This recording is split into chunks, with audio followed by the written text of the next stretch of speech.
जय हिंद प्यारे बच्चों, कैसे हैं आप सभी। उम्मीद करते हैं कि आप लोग सब अच्छे से होंगे और मन लगाकर पढ़ाई कर रहे होंगे। और कहीं ना कहीं प्यारे बच्चे आप अपने इंग्लिश क्लास का भी इंतजार कर रहे थे। यहाँ मेरे प्यारे बच्चों आपका इंतजार खत्म होता है। हम दीपक शर्मा एक बार तहे दिल से सारे प्यारे बच्चों का बहुत बहुत स्वागत करते हैं आपके अपने प्यारे से प्लेटफॉर्म पे, टारगेट बोर्ड पे। तो प्यारे बच्चे, जैसा कि आप सभी जानते हैं कि आज का जो क्लास होने वाला है बच्चे, आज के इस क्लास में हम लोग ग्रामर पोर्शन से बच्चे एक चैप्टर को हम आज शुरू कर रहे हैं फिर से। और बच्चे इस ग्रामर पोर्शन में एक बहुत ही इंपॉर्टेंट यूज है जिसका नाम है यूज ऑफ इट। मतलब 2 लेटर का वर्ड है बच्चे, इट का यूज हमने अपने क्लास में आज से हमने स्टार्ट किया है। ठीक है, चलिए बच्चे, एक प्यारा सा गुड मॉर्निंग आप सभी को गुड मॉर्निंग सभी को। जल्दी आप लोग क्लास में आइए, फिर हम क्लास को आगे बढ़ाते हैं, इस इट के यूज को सिखाते हैं। ठीक है, गुड की जगह पे ब्लड इवनिंग लिख दिए हैं क्या गलती से? टाइपिंग मिस्टेक हो जाता है। नहीं होता है, हमसे भी होता है। चलिए, सबको गुड आफ्टरनून। हमारे लिए हमेशा हम सबको गुड मॉर्निंग कहते हैं। ठीक है, चलिए बच्चे क्लास को स्टार्ट करें। लेकिन स्टार्ट करने से पहले आपको बता देना चाहते हैं कि सबसे पहले आप लोग जितने बच्चे क्लास में जुड़े हुए हैं, अपने अपने सामने अपनी नोटबुक निकाल के रखे हुए हैं। ठीक है, अच्छी बात है। लेकिन बच्चे याद रखिएगा, पढ़ाते समय कभी भी चीजों को नोट मत कीजिएगा। ठीक है ना, पढ़ाते समय चीजों को नोट मत कीजिएगा, पहले पढ़ा लेने दीजिएगा तब चीजों को नोट कीजिएगा। स्पेशली बच्चे ग्रामर की बात हम यहाँ पर कर रहे हैं, है ना। क्योंकि देखिए, जो बच्चे अगर मान लेते हैं कि पढ़ रहे हैं और सामने कमेंट में भी लगे हुए हैं, तो एक साथ तो एक ही दिमाग काम कर सकता है, 2 चीज तो काम सही सक्सेसफुल होगा नहीं। तो एक बार में हमको एक ही काम करना चाहिए, पहले पढ़ लेंगे, है ना। उसके बाद अगर हम आपसे कोई सवाल करेंगे तब आप बीच में कमेंट करेंगे, है ना। ये एक अच्छी आदत होती है सीखते समय में। जब भी क्लास में रहिए, पहले जो पढ़ाया जाए उसको सीखिए, और लगता है आपको कि हाँ, यहाँ पे हम सवाल कर सकते हैं, तो सवाल तो भैया उससे पहले हम आपके डाउट सॉल्व कर देंगे, है ना, क्लास में ही। और फिर अगर कोई लगता है कि हाँ सर पढ़ा के चले गए, यहाँ पर हमको ऐसा लग रहा है, फिर आप डाउट में लिख करके भेज सकते हैं, या उसको अगले दिन फिर उसको हम समझा सकते हैं, है ना। तो इसलिए बच्चे आपसे कह रहे हैं कि आप आराम से पहले पढ़िएगा तब बाद में नोट कीजिएगा, पहले नोट मत कीजिएगा, पहले पूरा समझिएगा तब नोट कीजिएगा। ठीक है, अब हम बच्चे क्लास को स्टार्ट करते हैं। चलिए अब यहां से आते हैं, अब इट वाले जर्नी को शुरू करते हैं। देखिए बच्चे, यूज ऑफ इट, है ना, मात्र 2 लेटर का वर्ड है इट। और इट का बच्चे यूज समझिएगा पहले क्या है ये इट है किस चिड़िया का नाम। ओके, आप इतनी बात तो हम जानते हैं आपके बारे में कि आप इट का यूज पता है कहाँ पे करते हैं। अगर आपसे पूछें कि आप बच्चे इट का यूज कहाँ पे करते हैं, तो आप सिंपली कहिएगा कि सर हम तो इट का यूज वहां पे करते हैं जब कोई न्यूटर जेंडर आता है। आप ये 2 वर्ड जरूर बोलते होंगे, न्यूटर जेंडर, है ना, कि सर न्यूटर जेंडर में हम इट का यूज करते हैं। मतलब न्यूटर जेंडर बोलने का मतलब निर्जीव जो चीज होता है, निर्जीव चीजों के लिए हम इट का यूज करते हैं एज अ प्रोनाउन के तौर पर, है ना। यहाँ देखिए बच्चे, तो आपके पास अभी दिमाग में बहुत चीजें चल रही होंगी, हम चाहते हैं कि आप उसको भी रख लीजिए अपने पास में।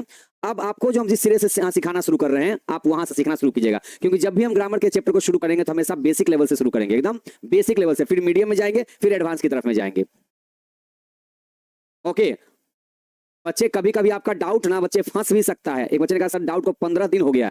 बच्चे आज अभी हम डाउट सेशन पे अभी ना सॉल्व करके अभी हम क्लास लेने आए हैं। तो अभी हम सारे डाउट को सॉल्व कर चुके हैं, और 15 दिन आप पहले जो डाउट भेजेंगे हो सकता है कि वो अटक गया होगा, चाहे फंस गया होगा, तो आप दोबारा लिख करके भेज दीजिए जो आपका डाउट है।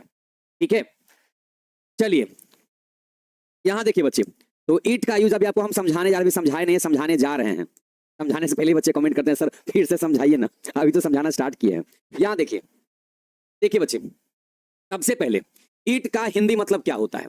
बच्चे ईट का हिंदी मतलब होता है, बेसिक बच्चे इसका जो मतलब होता है ना, इसका बेसिक मतलब होता है यह, चाहे ईट का हिंदी होता है वह। ईट का हिंदी होता है यह, चाहे होता है वह। अब आप कहेंगे कि सर यह का तो सर अंग्रेजी दिस होता है, और वह को तो सर हम ही भी कहते हैं, शी भी कहते हैं। बिल्कुल कहते हैं, इसमें कोई डाउट नहीं है, ये बात तो हम भी मान रहे हैं। ओके, लेकिन बच्चे आप दिस का हिंदी यह बोलते हैं और ही और शी को वह बोलते हैं, चलता है। हम आपसे ये कह रहे हैं कि इट का हिंदी भी यह होता है और इट का हिंदी भी वह होता है। जल्दी आपके सामने देखिए, प्रूफ करके दिखाते हैं। यहाँ देखिए बच्चे, अभी आपके सामने हम सीधे एग्जाम्पल लिखते हैं। हमने कहा कि यह क्या है, यह गाय है। अच्छा नहीं, पहले यह किताब है, न्यूट्रल जेंडर हुआ ना, नॉन लिविंग थिंग। यह किताब है, तो इसका अंग्रेजी हम क्या लिखेंगे, इसका अंग्रेजी में ही लिखेंगे ना हम कि दिस इज। आप क्या लिखिएगा कि यह किताब है, तो आप कहेंगे दिस इज अ बुक, बोलिएगा दिस इज अ बुक, तो भी सही है बच्चे, कोई दिक्कत नहीं है। और अगर हम इसी को अगर ऐसे लिख दें ना, इसी को हम ऐसे लिख दें कि इट इज अ बुक, तो भी बच्चे कोई दिक्कत नहीं है, ये भी आपका सही हो जाएगा। अब आप कहेंगे सर तो फिर दोनों में अंतर क्या हुआ। कोई हमसे अगर पूछे कि दोनों में अंतर क्या है ना, कि दिस लिखना है कि इट लिखना है, हम कहें आप दोनों लिखिए ना, कोई दिक्कत नहीं है, दोनों लिखिए। ठीक है, दोनों लिखिए, कोई दिक्कत नहीं है। कोई कहेंगे नहीं सर दिस इज वाला भी सही है और इट वाला गलत है, तो नहीं कह सकते हैं। अब आपको फर्क बताते हैं, प्रूफ करके देखिए। यह का अंग्रेजी दिस भी होता है और यह का अंग्रेजी इट भी होता है, कोई दिक्कत नहीं। कैसे, तो ऐसे देखिएगा। जैसे मान लीजिए कोई यहाँ पर एक बच्चा है, यहाँ पर एक बच्चा है, ठीक है, यहाँ पर एक बच्चा है, ठीक है, और यहाँ इसके बगल में यहाँ पर किताब रखी हुई है, यहीं पर किताब रखी हुई है, ठीक है, यहीं पर किताब रखी हुई है।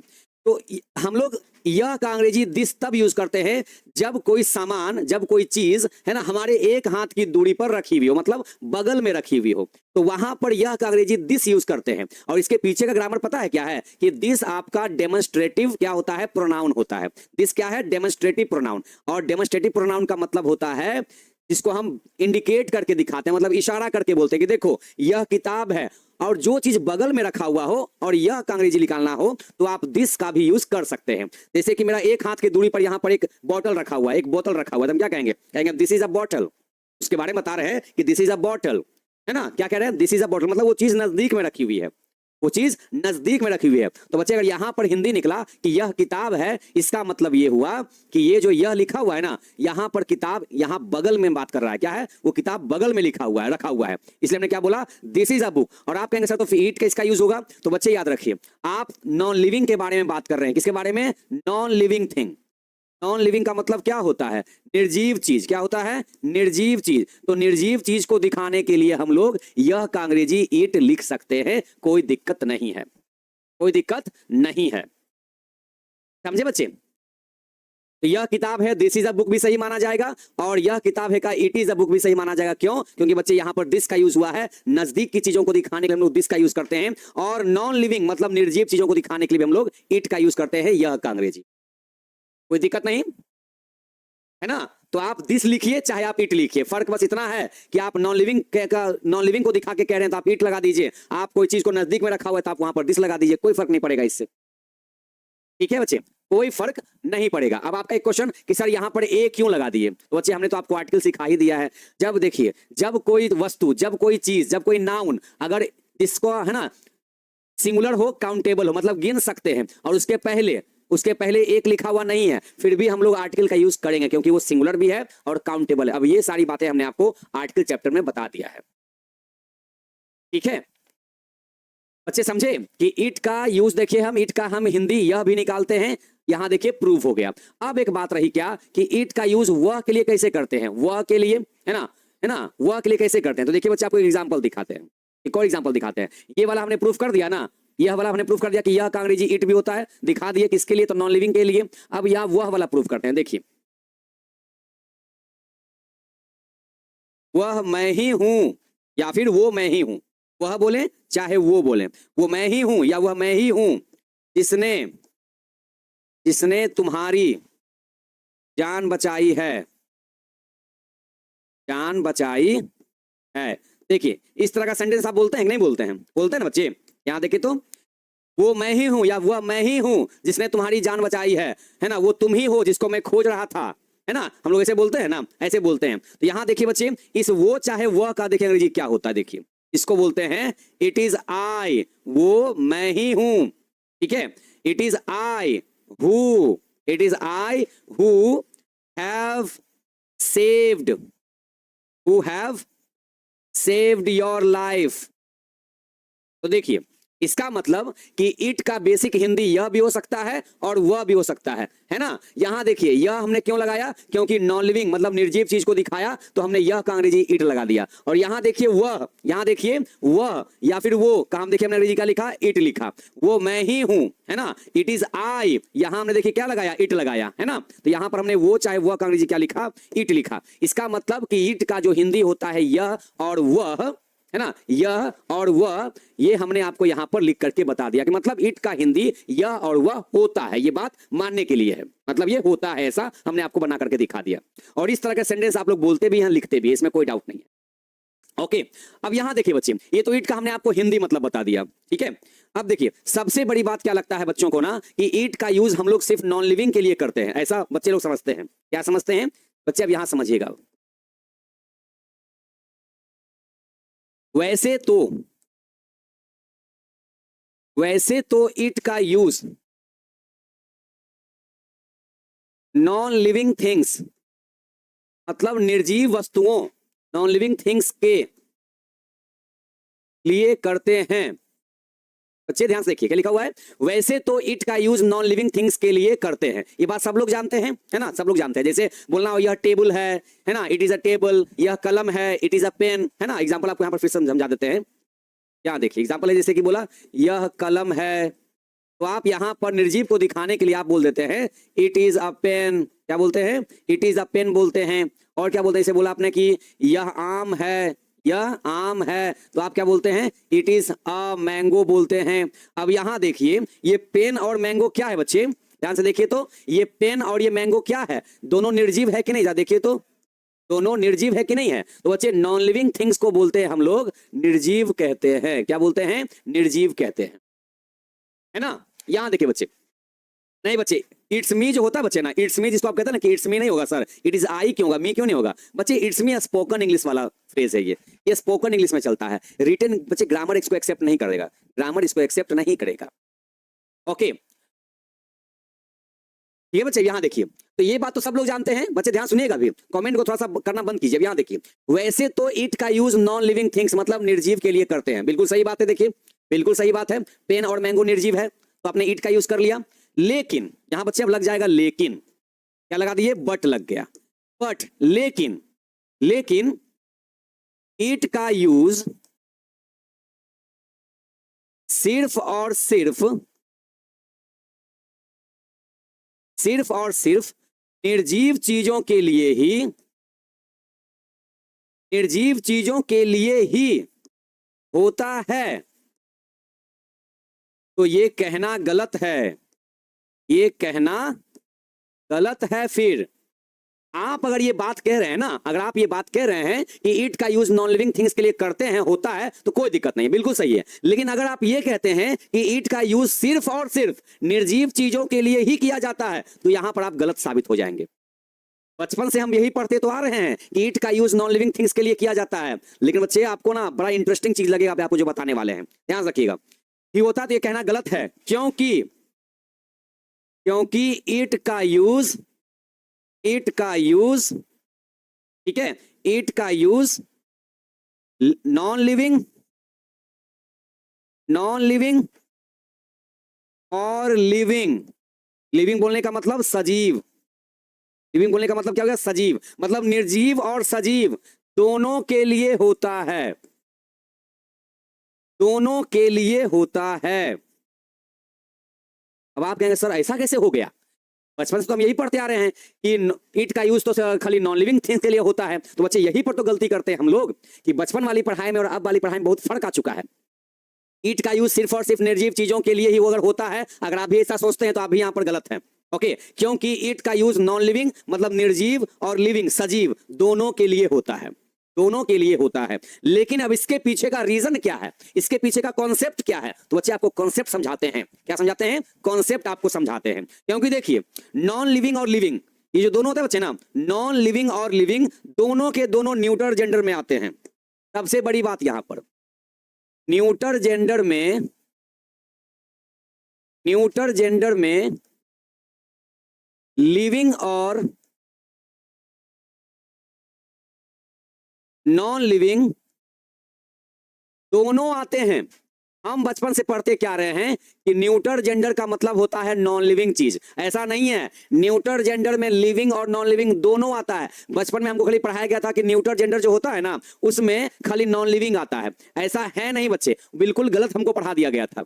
अब हमको क्या पढ़ना है कि न्यूटर जेंडर के अंदर लिविंग और नॉन लिविंग दोनों आता है। ओके, क्या आता है, दोनों आता है। ठीक है, अब बच्चे समझिए कैसे, देखिए अब आपको समझाते हैं concept of neuter gender. Neuter gender का कॉन्सेप्ट क्या है, जो बचपन में पढ़ाया गया था वही है क्या, या कुछ अलग है? बिल्कुल हम कह सकते हैं अलग है। ओके, यहां देखिए बच्चे,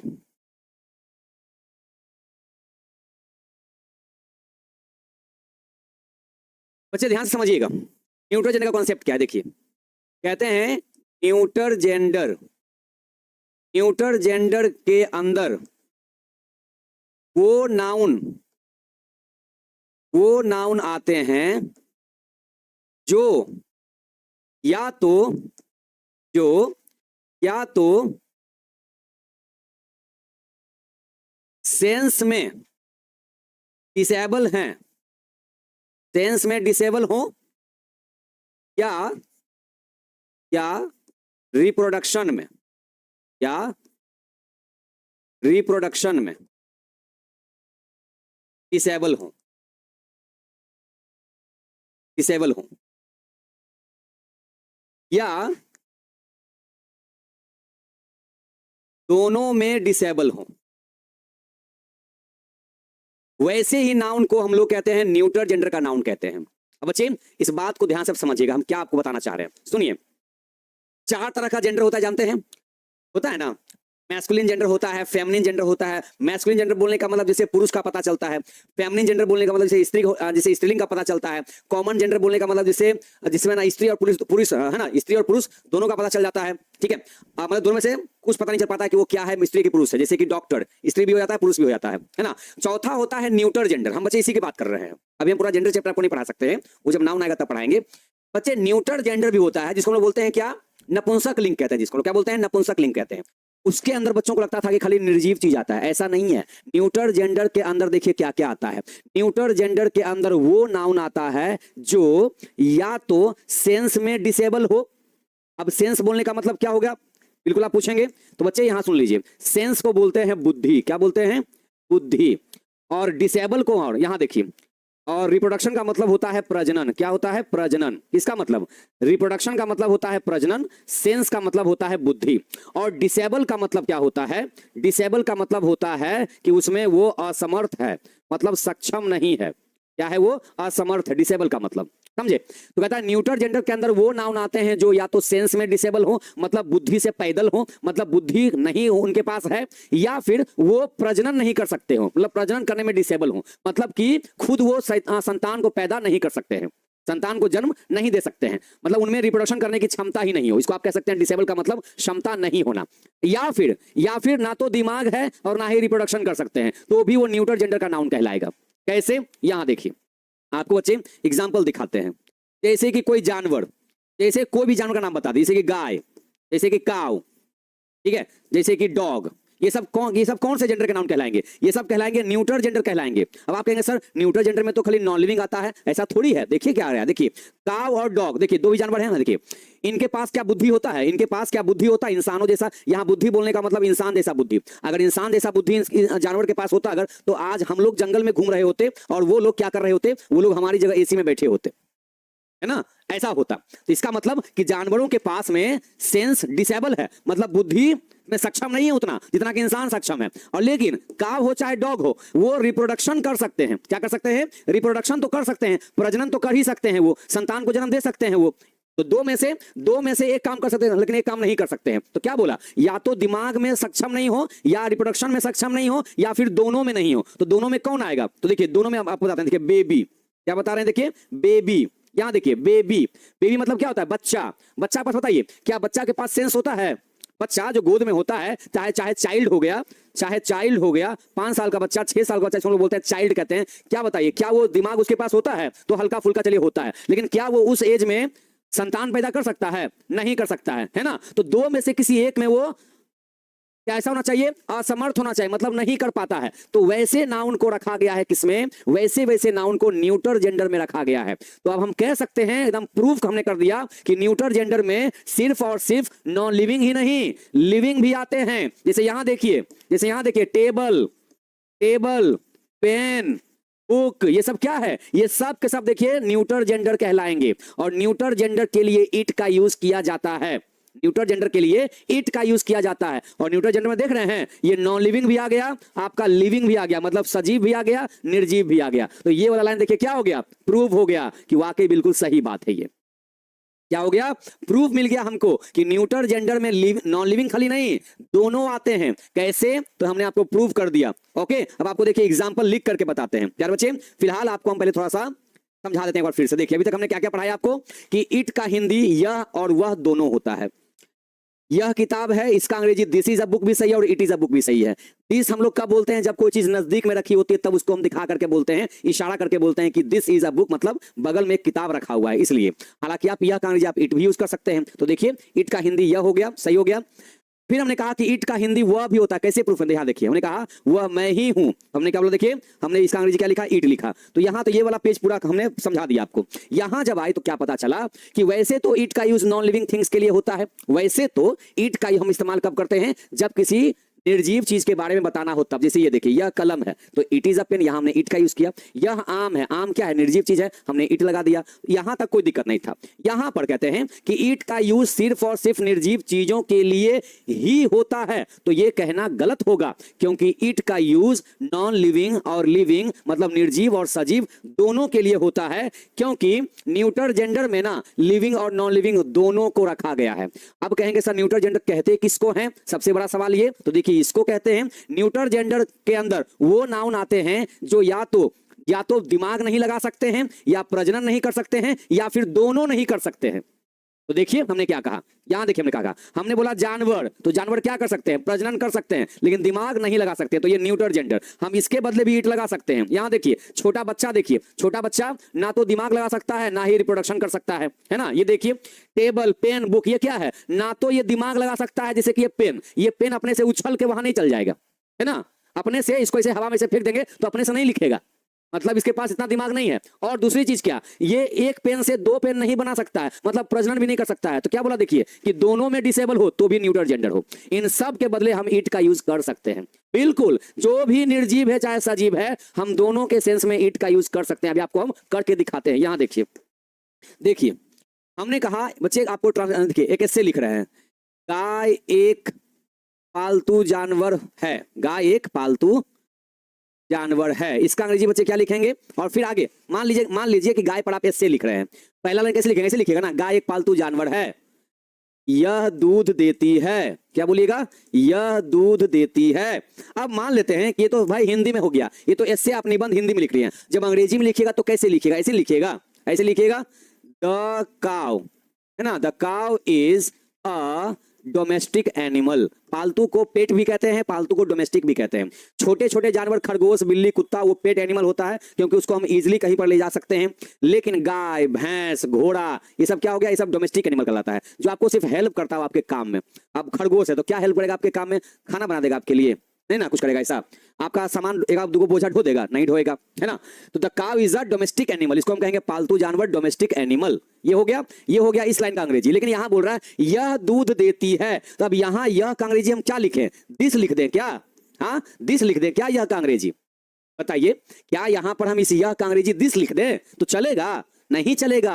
अब यहां पर चर्चा, ये यह किसके लिए यूज किया गया, ये वाला जो यह है किसके लिए आपने लगाया है, तो ये आपने गाय के लिए लगाया है। और गाय कौन से जेंडर में आता है, तो गाय न्यूटर जेंडर में भी आता है, क्योंकि वो प्रजनन कर सकता है लेकिन दिमाग नहीं लगा सकता है। तो देखिए यहां हम यह के लिए कौन सा अंग्रेजी यूज करेंगे, इट लगाएंगे, इट गिव्स मिल्क। तो देखिए प्रूफ हो गया ना, जो बचपन से हमको सिखाया जा रहा था कि इट का इस्तेमाल हम सिर्फ निर्जीव के लिए करते हैं, तो कहां गलत तो हो गया। ये तो गाय सजीव है और हमने सजीव के लिए यहां पर इट लिखा है ना। तो यहां तो हम दिस नहीं लगा सकते हैं, यहां तो हम दिस नहीं लिखेंगे। हम आज मेरे बच्चे मेरी समझ रहे हैं ना, तो जरूरत के हिसाब से सब कुछ लिखना पड़ता है ना। हम जानते हैं सब कुछ, लेकिन हर जगह सब कुछ तो नहीं लिख सकते हैं ना। हाँ देखा बच्चे, तो क्योंकि यहां पर द काउ क्या है, ये न्यूटर जेंडर है, समझ गए ना, ये क्या है, न्यूटर जेंडर है। और न्यूटर जेंडर में सजीव भी आता है, खाली निर्जीव ही नहीं आता है। एक और एग्जाम्पल दिखाते हैं आपको, यहां देखिए एक और एग्जाम्पल देखिए बच्चे। हमने कहा बच्चा भूखा है, बच्चे को भूख लगी है, बच्चा भूखा है इसलिए रो रहा है, इसलिए वह रो रहा है। देखिए क्या वो रो रहा है, बच्चा भूखा है, पहले इसका अंग्रेजी लिखेंगे हम, है ना, पहले इसका अंग्रेजी लिखेंगे, क्या लिखेंगे, कहेंगे द बेबी या the child, the baby is hungry, the baby is hungry, है ना, द बेबी इज हंग्री इसलिए, है ना, सो इसलिए वो रो रहा है। अब ये बताइए यहां पर बेबी के लिए आप यहां पर क्या लिखेगा, ही लिखिएगा, हाँ ही लिखिएगा, दैट लिखिएगा, क्या लिखिएगा, आप कहेंगे सर वह का अंग्रेजी तो दैट भी लिख सकते हैं, ही भी होता है, ही भी लिख सकते हैं। ये बताइए बच्चे यहां पर जो आप ही चाहे दैट लिखिएगा, क्या उसकी जगह हम ईट नहीं लिख सकते हैं, क्या हम ईट नहीं लिख सकते हैं, क्योंकि देखिए बेबी क्या है, बेबी भी न्यूटर जेंडर है, क्या है, बेबी भी तो न्यूटर जेंडर है, ना तो ये प्रजनन कर सकता है, ना तो कोई संतान जन्म दे सकता है, और ना ही ज्यादा दिमाग लगा सकता है। चलिए दिमाग तो चलो हल्का फुल्का लगा भी ले, चलो ठीक है, लेकिन क्या ये संतान पैदा कर सकता है उस एज में? नहीं कर सकता है। इसका मतलब कि ये भी न्यूटर जेंडर है, और न्यूटर जेंडर है तो हम यहां पर वो चाहे वह का अंग्रेजी इट लिख सकते हैं, कोई दिक्कत नहीं है। तो इट इज क्राइंग, क्या बोलेंगे, या इट इज वीपिंग। वीपिंग चाहे क्राइंग दोनों का मतलब सेम हो जाएगा, रोना। तो देखिए इट का यूज हुआ कि नहीं हुआ, और बच्चा क्या है, सजीव है कि नहीं, ध्यान से देखिए तो बच्चा क्या है, सजीव है, ये गाय क्या है, सजीव है। तो बात प्रूफ हो गया ना बच्चे, बात प्रूफ हो गया ना कि न्यूटर जेंडर में लिविंग और नॉन लिविंग दोनों आते हैं। और ईट का यूज जो बचपन से हम सीखे थे कि ईट का खाली नॉन लिविंग में होता है, निर्जीव में होता है, ऐसा नहीं है। देखिए दोनों सजीव है, देखिए दोनों सजीव के चलते हमने ईट लगाया है। अच्छा आपको कैसे पता कि ये कितना बड़ा चाइल्ड है? बच्चे, चाइल्ड का मतलब बच्चा ही होता है, मतलब 8 साल 9 साल लास्ट 10 साल। इससे बड़े को फिर पता है क्या बोलते हैं, इससे बड़े को 13 साल के नीचे तक का चाइल्ड ही होता है। 13 साल से ऊपर हो गया टीन एजर बन गया, वो क्या बन गया, टीन एजर हो जाता है वो 13 साल से 19 साल में, समझ गए ना। 13 से जहां से स्टार्ट हुआ टीन लग गया, 13 14 तो वो चला जाता है टीन एजर बन जाता है वो, समझे ना। तो बच्चा वो छोटा बच्चा ही को बच्चा कह सकते हैं, बड़ा को बच्चा नहीं कह सकते हैं।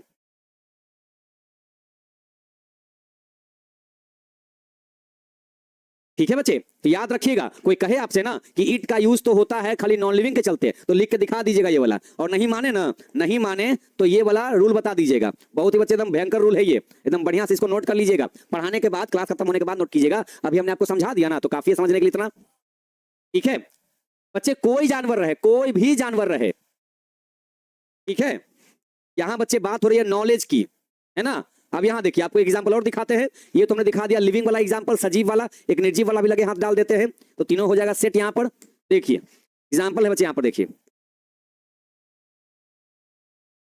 किताब पुरानी है, किताब पुरानी है, ठीक है। फिर लिखे हमने यह, ठीक है, नहीं ऐसे लिखते हैं, ऐसे लिखते हैं, यह किताब है, ठीक है। फिर लिखेंगे यह पुरानी है, यह पुरानी है, ठीक है। अब यहां देखिए बच्चे, अब यहां यह किताब है, हो सकता है कि किताब आपके बगल में रखा हुआ हो, तो आप इसको यहां पर दिस इज अ बुक भी कह सकते हैं, चलेगा। दिस इज अ बुक भी कहेंगे तो चलेगा। हालांकि आप यहां पर इट इज अ बुक कहिएगा तो भी चलेगा, क्योंकि नॉन लिविंग है ना, निर्जीव है। तो यहां पर बगल में है तो दिस इज अ बुक कह सकते हैं। ये दिखाना हो कि निर्जीव है तो आप इट लगा लिए तो भी कोई दिक्कत नहीं। लेकिन बात है यहां पर कि यहां जो हमने यह यूज किया है, यहां यह के लिए हम क्या लिखे, अब दिस लिखें कि इट लिखें, तो हम कह सकते हैं कि यहां जो यह यूज किया गया किसके लिए, इस किताब के लिए। और किताब आता है न्यूटर जेंडर में, मतलब कि ना तो ये प्रजनन कर सकता है, ना ही ये दिमाग लगा सकता है। तो इसके चलते हम क्या यूज करेंगे, हम कहेंगे इट इज ओल्ड। क्या बोलेंगे, इट इज ओल्ड। तो बच्चे यहां पर हो गया प्रूव्ड, यहां बच्चे हो गया ना प्रूव्ड, ठीक है, समझे बच्चे। तो जो बचपन से हमको पढ़ाया गया उसमें थोड़ा सा हमने क्या किया, आपको एक्स्ट्रा बताया, जो कंफ्यूजन था दिमाग में बना हुआ ना, उसको हमने यहाँ पर दूर कर दिया। अच्छा बहुत बच्चों को तो कंफ्यूजन था ही नहीं, उनको लगा कि जो हम बचपन से पढ़े हैं सब सही पढ़े हैं, ऐसा नहीं है बच्चे। बचपन वाली पढ़ाई में और अब वाली पढ़ाई में बहुत डिफरेंस है, समझे ना, बहुत डिफरेंस है ये, ठीक है, समझे बच्चे। तो आज दिन के बाद से अगर कोई भी आपको कहे ना कि नहीं कि न्यूटर जेंडर का मतलब खाली निर्जीव होता है, तो उनको गलत गलत साबित कर दीजिएगा। ऐसे पहले पहले आप समझ गए हैं, रिवीजन कर लीजिएगा, और जब बहस करने का बारी जब आएगा ना, तो ये वाला रूल बता दीजिएगा, मतलब एग्जांपल लिख लिख के बताइएगा, तब उसको आदमी को बिलीव होगा, अदरवाइज ऐसे बिलीव ही नहीं करेगा, समझे। हाँ तो बच्चे ये देखिए, तो ये हमने आपको ईट का कॉन्सेप्ट बता दिया बच्चे, ठीक है ना। लेकिन भाई ईट का बच्चे इतना ही यूज नहीं है, ईट के और आप ये अभी ईट का कॉन्सेप्ट था, हमने आपको बेसिक पढ़ा दिया, बेसिक में थोड़ा सा एडवांस जोड़ दिया आपको, हो गया। अब ईट का बच्चे कहां कहां पर ट्रांसलेशन में कैसे यूज करते हैं, अब आपको हम ये सिखाने वाले हैं, ठीक है। तो यहां हम हेडिंग देंगे क्या, सम मोर यूजेस, सम मोर यूजेस। और अभी जानते हैं, अभी आपको क्लास और इंटरेस्टिंग लगेगा, अभी और नई नई जानकारी आपको मिलेगी कि जो बचपन से अभी आप देखिए, अभी आप एक चीज और गलती कीजिएगा, बचपन से अभी आप जो पढ़ते आ रहे हैं यहाँ पे देखिए गलती कीजिएगा कैसे, देखिएगा।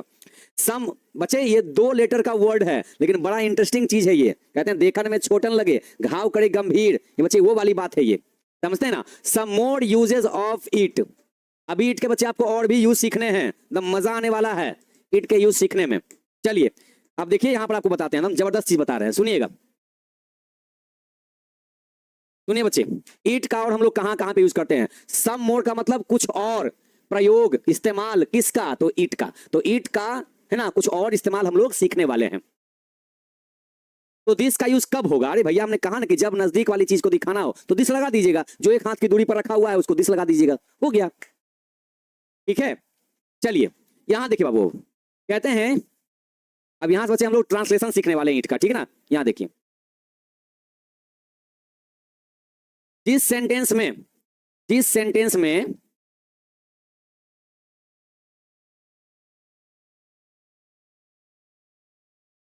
घड़ी का समय या दिन या महीना या साल या कोई पर्व त्योहार या कोई कार्यक्रम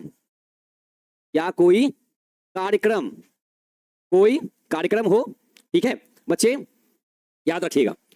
दिन महीना साल पर्व कार्यक्रम कोई तारीख, क्या हो? तारीख, ठीक है।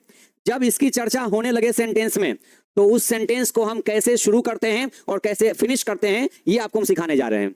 तो क्या बोला कि जिस वाक्य में आज के बाद से कभी भी घड़ी के समय का जिक्र हो, दिन महीना साल पर्व त्योहार कार्यक्रम तारीख कोई मौसम, क्या हो? तारीख या कोई मौसम, है ना, कोई मौसम कोई ऋतु, क्या हो? कोई ऋतु की चर्चा हो तो इस तरह के सेंटेंस को, इस तरह के वाक्यों को, सेंटेंस को क्या है? हाँ, नीचे दिए गए रूल पर बनाएं। अब नीचे कौन सा रूल है भाई? अभी तो लिखे नहीं है, लिखते हैं। क्या बोला? जिस सेंटेंस में घड़ी का समय दिन महीना साल ऋतु पर्व त्योहार तारीख मौसम की चर्चा हो जाए तो उस तरह के सेंटेंस को नीचे दिए गए रूल पे बनाएं। तो रूल क्या है भाई? स्ट्रक्चर क्या है भाई? रूल मतलब स्ट्रक्चर हो गया। तो इस तरह के सेंटेंस का कौन सा स्ट्रक्चर होगा?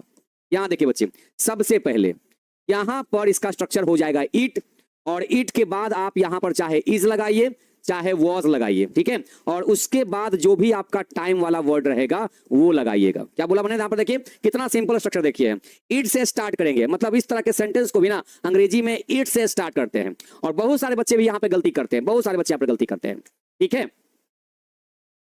हाँ, इट के साथ बच्चे क्या लगाना है? या तो इज या तो वॉज लगाना है। क्या लगाना है? इज या वॉज, ओके, इज या वॉज लगाना है। अब इज कब और वॉज कब? देखिए जब प्रेजेंट की बात करेगा, मतलब है लिखा रहेगा तो इज, और अगर था या थी लिखा रहेगा तो वॉज लगा दीजिएगा, बस। अब आप कहेंगे सर आर या वर नहीं होगा, नहीं लिखना है, दो ही ऑप्शन यहां पर है, या तो इज या तो वॉज का, ठीक है।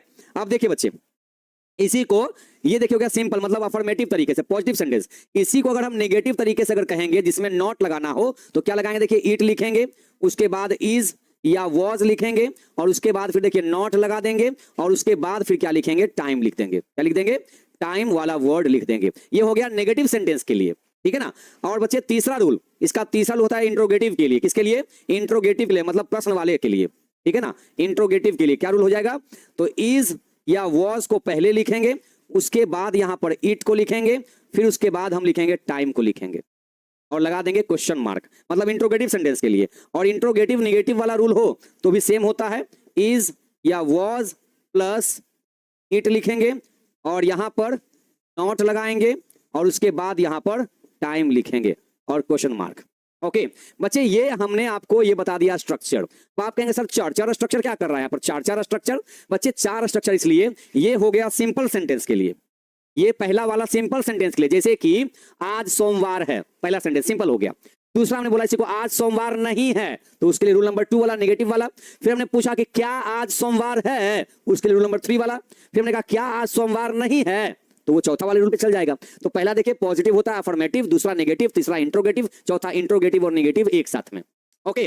अब बच्चे चारों का एग्जांपल आपको हम बता के दिखाते हैं। क्या दिखाते हैं? चारों का एग्जांपल आपको हम बना करके दिखाते हैं, ठीक है।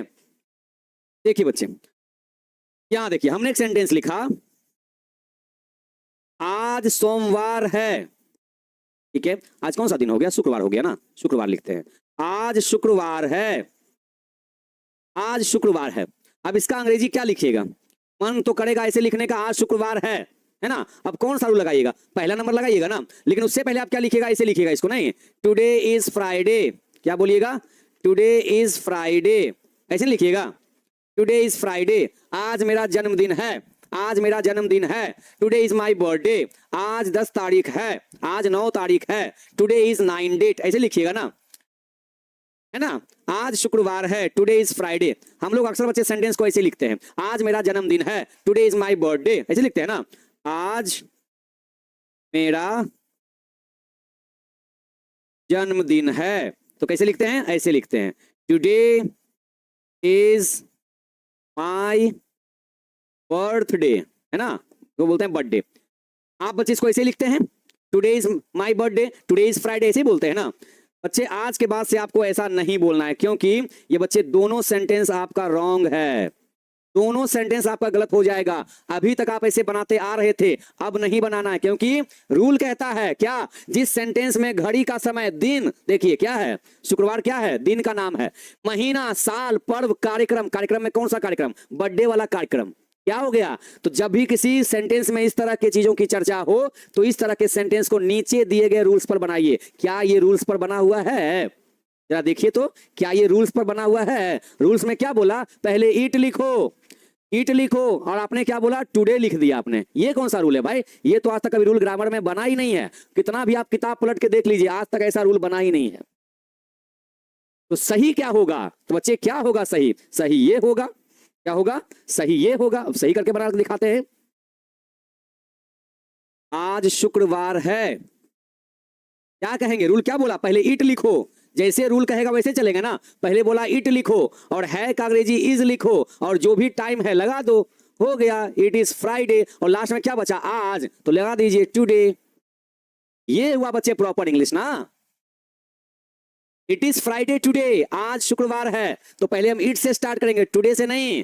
इट इज फ्राइडे टुडे, ये हमारा हुआ प्रॉपर इंग्लिश। नहीं बच्चे, हमारा बर्थडे आज नहीं, हमारा बर्थडे 19 मार्च को होता है, हमारा बर्थडे 19 मार्च को होता है, ठीक है। चलिए दूसरा देखिए बच्चे, फिर हमने कहा कि आज मेरा जन्मदिन है। जैसे कोई आपने कहा कि आज मेरा जन्मदिन है, तो इसे अंग्रेजी में कैसे कहेंगे, टुडे इज माय बर्थडे। नहीं, वो स्पोकन इंग्लिश के लिए होता है, रिटन इंग्लिश, ग्रामर, रूल पे चलेगा सब कुछ, रूल से बाहर कुछ नहीं। इट से स्टार्ट करेंगे, है तो इज लगाएंगे, it is my birthday, it's my birthday today, ये हुआ अंग्रेजी इसका। तो बचपन से हम ना कैसे लिखते आ रहे थे, today is my birthday, today is Sunday, today is Monday, today is ये, टुडे इज वो, ऐसे, है ना, ठीक है।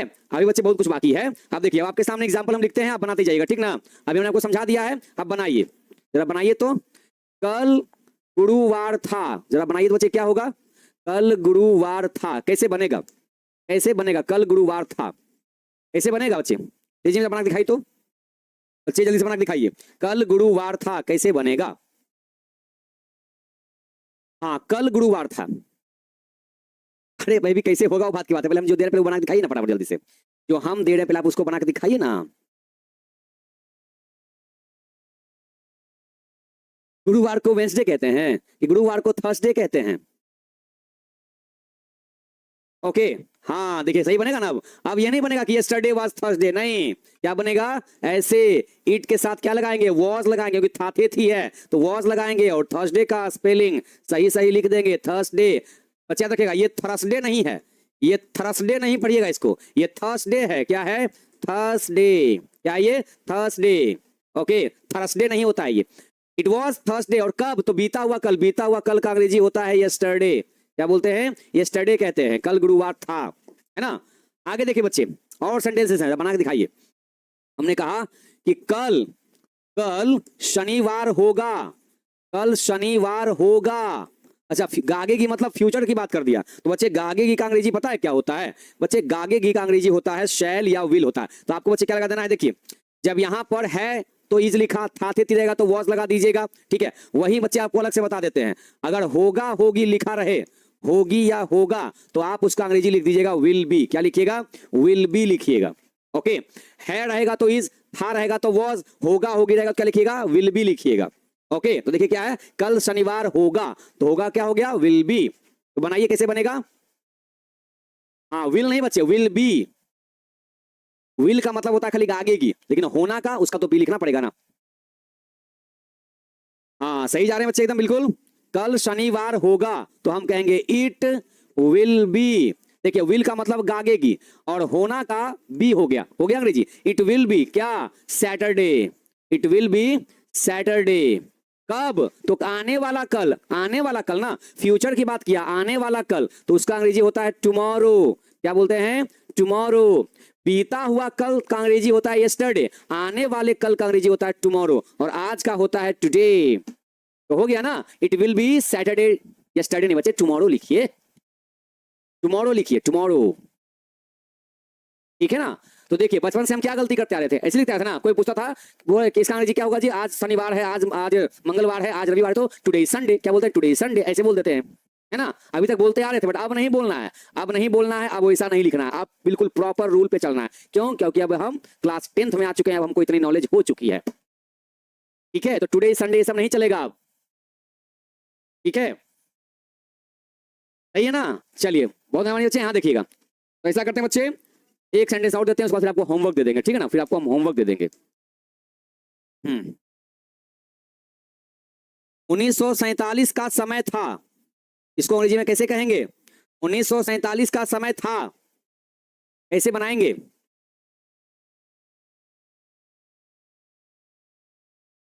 हम्म, प्यारे बच्चे बताइएगा, इसका अंग्रेजी क्या होगा। 1947 का समय था जब देश आजाद हुआ था, हम लोग ऐसा कहते हैं ना, कह रहे फलाना दिन था, फलाना साल था, तो हमने कहा 1947 का समय था जब देश आजाद हुआ था। तो इसे अंग्रेजी में कैसे कहेंगे बच्चे, ऐसे कहेंगे। देखिए बिल्कुल, देखिए बच्चे एकदम रूल पर है, बिल्कुल रूल पर है। देखिए क्या बोला, ईट से स्टार्ट करो, क्या बोला, ईट से स्टार्ट करो। क्या कहा, बोला कि ईट से स्टार्ट करो, और था थे थी है तो वॉज लगाओ, है रहेगा तो इस लगा देना, इट वॉज, और टाइम में क्या टाइम है, तो 1947 हो गया आंसर। अब अलग से टाइम मत लिख दीजिएगा कि इट वॉज 1947 टाइम, नहीं, बस इतना ही इसका अंग्रेजी होगा।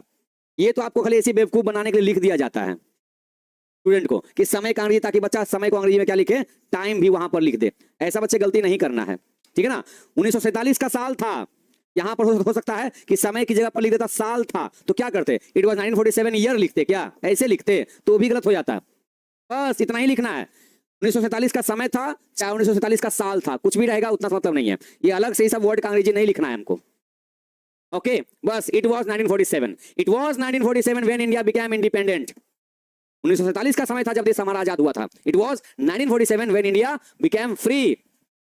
ओके, ठीक है बच्चे, यहां देखिए, यहां देखिए, हमने कहा, हमने कहा मई का महीना चल रहा है, मई का महीना चल रहा है, इसका अंग्रेजी कैसे होगा।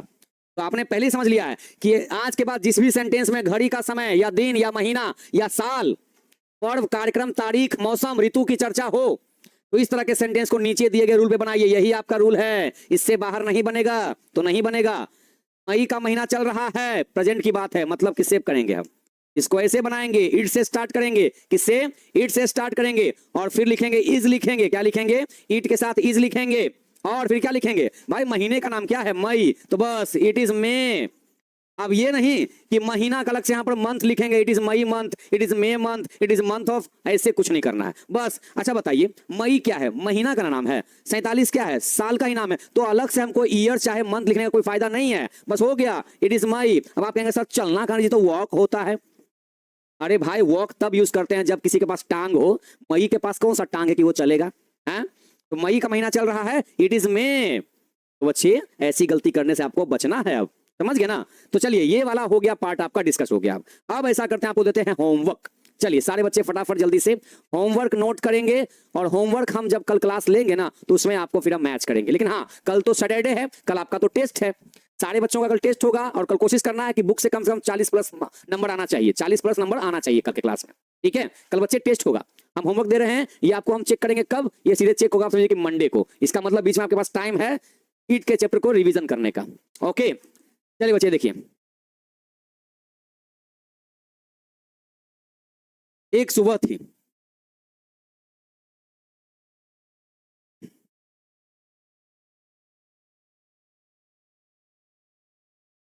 मार्च का महीना था,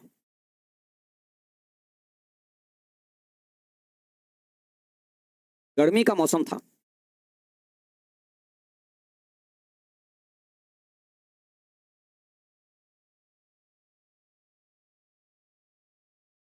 सुहानी रात है।